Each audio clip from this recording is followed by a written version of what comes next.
ఆమె చెప్దామా? హల్లెలూయా. మీకు మాట చెప్తాను. సమూహముగా కాకుండా, సహవాసంగా కాకుండా యేసు ప్రభువే సేవ చేయలేదు. యేసు ప్రభువే సేవ చేయలేదు. యేసు ప్రభు చేయాలనుకుంటే ఆన్లైన్ సేవ కూడా చేయగలడు. చేయలేడా? పరలోకం నుంచి ఒక లైవ్ పెట్టలేడా? పెట్టలేడా? చెప్పరే, పెట్టగలడు. ఆమె ఎందుకు? టెక్నాలజీకి దేవుడు కదా ఆయన. ఆయన సాఫ్ట్వేర్కి, టెక్నాలజీకి, ఇంటర్నెట్కి, అన్నిటికీ దేవుడు ఆయన కదా. కాబట్టి ఆయన ఆన్లైన్ పరిచర్య కూడా చేయగలడు. ఆన్లైన్లో కూడా శిలువ త్యాగాన్ని చేయగలడు. ఆన్లైన్లో ప్రభుబలను పంచగలడు. ఆన్లైన్లో అద్భుతాలు చేయగలడు. ఆన్లైన్లో రొట్టెని విలువగలడు. ఆన్లైన్లో ఆయన చేయగలిగిన సేవ ఏమేం చేయాలనుకున్నా అదంతా చేయగలడు. కానీ అది తప్పు అన్న సంగతి దేవునికి తెలుసు కనుక అలా చేయడం పద్ధతి కాదు అని తెలిసే స్వయాన ఆయన ఏం చేశాడు? శరీరధారిగా దిగి వచ్చాడు. ఆమె దేవునికి స్తోత్రం. హల్లెలూయా. చూసారా? స్వయాన దిగి వచ్చి మరి ఈ భూమి మీద 30 సంవత్సరాలు అలా మౌనంగా కూర్చొని తనకు వయసు నిండినప్పుడు ధర్మశాస్త్ర ప్రకారంగా తాను 30 సంవత్సరాల పైబడి మాట్లాడిన మాటనే యూదుల మధ్యలో చెల్లుతుంది కనుక అప్పుడు సేవను మొదలుపెట్టాడు. అప్పుడు కూడా యేసు ప్రభు ఒక్కడు సేవ చేయగలడు. ఆయనకి ఎవరు బోధించవలసిన అవసరం లేదు. ఆయనకి ఎవరు సపోర్ట్ అవసరం లేదు. ఎవరు ఆయనకు ధైర్యం చెప్పే అవసరం లేదు. ఎవరు ఫైనాన్షియల్గా కానీ, వర్తమానపరంగా కానీ, ఉపదేశపరంగా కానీ ఆయనకు బోధించవలసిన అవసరం లేదు. ఆయనకి ఎవరు సపోర్ట్ అవసరం లేదు. అయినప్పటికీ ఆయన ఏం చేశాడు? ఒక సమూహాన్ని సిద్ధపరిచాడు. వారే 12 మంది శిష్యులు. ఆమె చెప్దామా? హల్లెలూయా. తాను ఎక్కడికి వెళ్ళినా ఒంటరిగా వెళ్ళాడా? శిష్యులను తీసుకుని వెళ్ళాడా? శిష్యులను తీసుకొని వెళ్ళాడు. బాగా గమనిస్తున్నారా? తాను ఒంటరిగా సేవ చేయగలడు. అయినప్పటికీ తను ఒంటరిగా సేవ చేయకుండా ఒక సమూహాన్ని సమకూర్చుకొని సమూహముతో కలిసి ఆయన గ్రామాలు తిరిగి, పట్టణాలు తిరిగి, జిల్లాలు తిరిగి సువార్తను ప్రకటించి ప్రజలను దేవుని రాజ్యం వైపు త్రిప్పినట్టుగా మనం సువార్తలలో చూస్తున్నాం. కనుక సేవకులమైన మనము ఒక ఆత్మ సంబంధమైన ఒక సహవాసము, ఒక సమూహాన్ని కలిగి ఉండడము వాక్యానుసారం. ఆమె చెప్దామా? హల్లెలూయా. నీ మినిస్ట్రీ నీదే అయినా, నీ సంఘం నీదే అయినా, అర్థమైందా? నీకు ఒక సహవాసం ఉండాలి.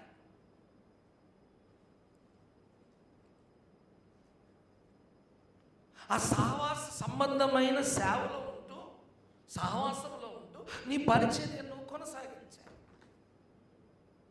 కొందరికి ఎవరితో సహవాసం ఉండదు. పెద్దలతో ఉండదు, సేవకులతో ఉండదు, ఎవరితో సహవాసం ఉండదు. వారు ఒంటరిగా ఉండి అన్ని నిర్ణయాలు కూడా ఒంటరిగానే తీసుకుంటూ, అర్థమైందా? వారి సేవను వారు కొనసాగించాలని ఎన్నో ప్రయత్నాలు చేస్తుంటారు. కానీ వారికి సరి అయిన సహవాసం లేనందువలన ఆ సేవకుడు ఎంత ప్రయాసపడినా ఆ సేవలో ఒక ఫలాన్ని, ఒక ఆశీర్వాదాన్ని చూడలేడు, చూడకూడదు. ఆమె చెప్దామా? హల్లెలూయా. ఈరోజు సేవకులకున్న సహవాసం ఎలాంటిదంటే పాస్టర్ అసోసియేషన్. నేనంటే పాస్టర్ అసోసియేషన్ అనేది సహవాసం కాదు. బాగా గమనించండి. మీరు దాన్ని సహవాసం అనుకుంటుంది. ఎలా సహవాసం అవుతుంది చెప్పండి?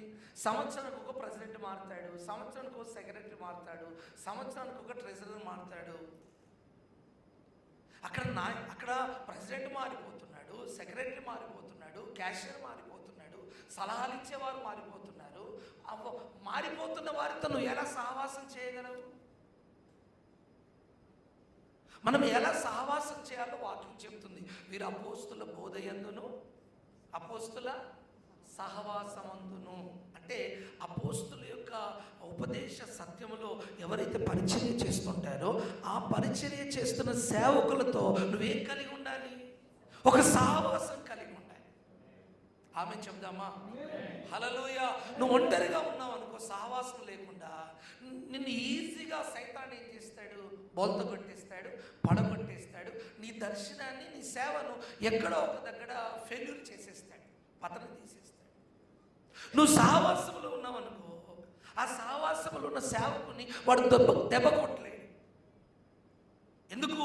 ఒక్క వ్యక్తిని కదిలిస్తే సహవాసం మొత్తం కదులుతుంది, అందరూ కదులుతారు. అందుకే మనకి వీరు సహవాసంలో ఉన్నారు కనుక ముట్టుకోవడానికైనా, తాకడానికైనా, వాళ్ళను బలహీనపరచడానికైనా వాడు చాలా ఆలోచించవలసి వస్తుంది, చాలా ధైర్యం చేయవలసి వస్తుంది, చాలా తెగించవలసి వస్తుంది. అయితే ఆ తెగింపులో వస్తే నీ జోలికి వస్తాడు, లేకపోతే పారిపోతాడు. దేవునికి స్తోత్రం, హల్లెలూయా.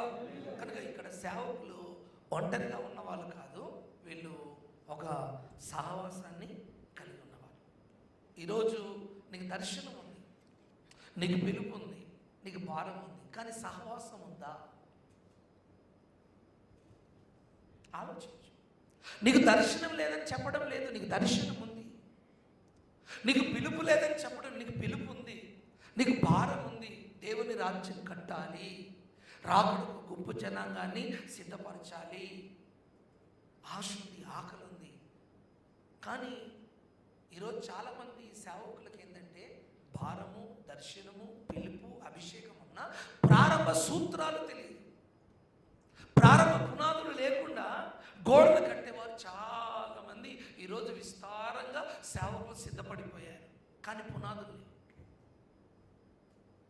ఆ పునాది అనుభవాలలోనే మొదటి కార్యక్రమం ఏంటిదయ్యా అంటే సహవాసము. ఆమేన్.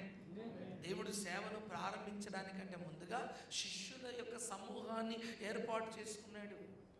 ఆయన వచ్చిన ప్రణాళికను, ఆయన కలిగిన దర్శనమును, ఆయనకున్న భారాన్ని ప్రజల మధ్యలోకి తీసుకొని వెళ్ళడానికంటే ముందుగా ఒక సహవాసాన్ని ఆయన సమకూర్చుకున్నాడు. పేతురు, యాకోబు, యోహాను, ఆంద్రయ అందరినీ సమకూర్చుకొని అప్పుడు దర్శనములు అడుగుపెట్టాడు, సేవలు అడుగుపెట్టాడు. అప్పుడు తాను వచ్చిన ఉద్దేశాన్ని తాను చేయడం ప్రారంభించాడు.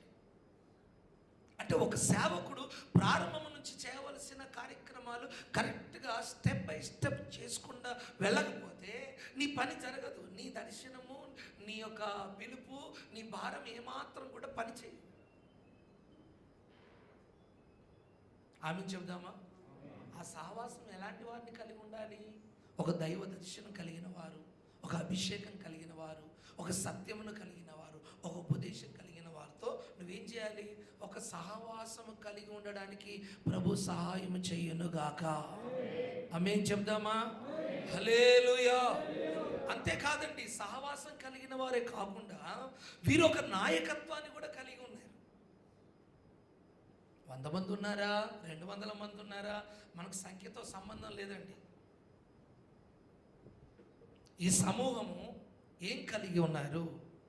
ఈ సమూహం చేస్తున్న పని ఏంటి? మొదట సహవాసం కలిగి ఉన్నారు. రెండవదిగా వీరు ఎవరు కలిగి ఉన్నారు? ఒక నాయకుడిని కలిగి ఉన్నారు, ఒక నాయకత్వాన్ని కలిగి ఉన్నారు. చెప్పండి, వీరి నాయకుని పేరేంటి? కాస్త గట్టిగా ఆమె చెబుదామా? ఏంటి మీరంతా ఉపవాస ప్రార్థన ముగించి ఈరోజే ఇక్కడనే మేము ముగిస్తున్నాం అన్నట్టుగా మాట్లాడుతున్నారు?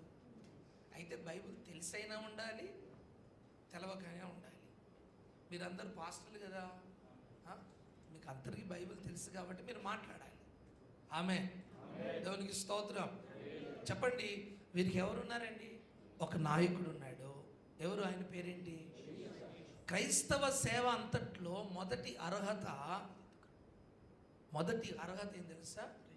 శిష్యుడు నాయకునితో ఒక సంబంధం కలిగి